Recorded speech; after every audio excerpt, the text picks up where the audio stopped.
Hey, this is Chuck with thatrhythmman.com, and today I've got kind of a cool guitar for you. This is actually from 1983. This was the original run of reissues of the Gibson Moderne.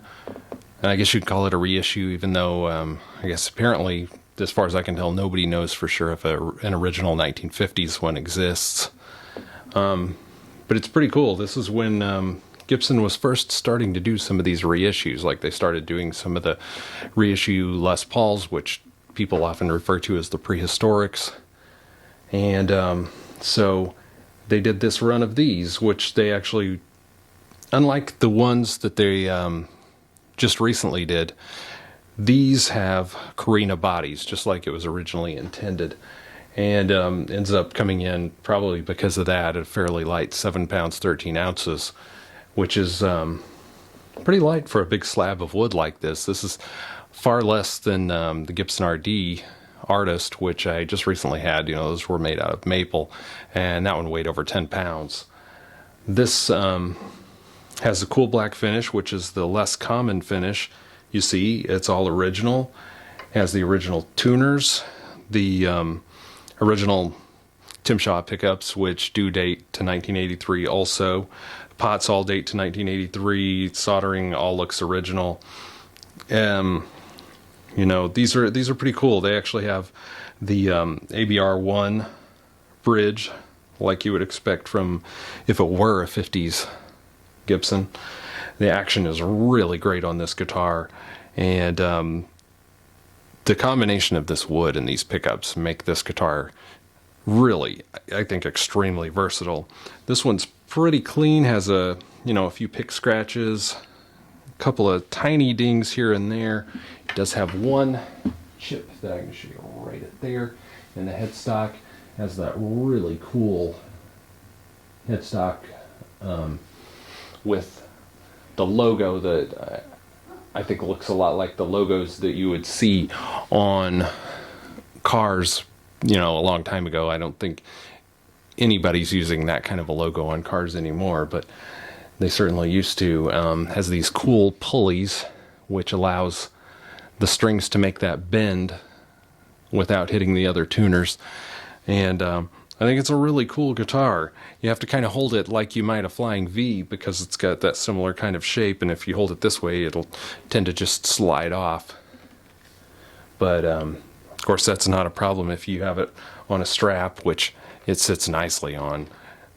And I'm gonna just give you a few sounds. I'm gonna be playing this through a Bad Cat Hot Cat 50, which has a nice clean channel, and we'll see. I might hook it up to a high gain amp, because it'll do pretty much everything well. But anyway, let's give it a listen.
Okay, so for that last bit, I ran it through a PRS Archon, and I only did the bridge pickup on high gain.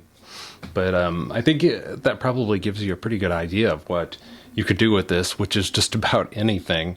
You know, from the jazz ballad chords I did at the beginning to just all the way up to just straight on metal. And plus, it's a really cool guitar, and pretty unusual and pretty rare. If it was me, I'd like to get my hands on one of the few Les Pauls out there that were made with Carina. I don't know if any were made with Tim Shaw pickups, but it'd be pretty cool to try if they did. But anyway, you can find this at thatrhythmman.com, along with lots of other cool guitars, occasionally rare ones, a lot of others that aren't so rare, but we make sure they're all set up and ready to play. And you shouldn't have any problems to deal with if you get a guitar from us. Anyway, look forward to hearing from you, and check us out. Thanks.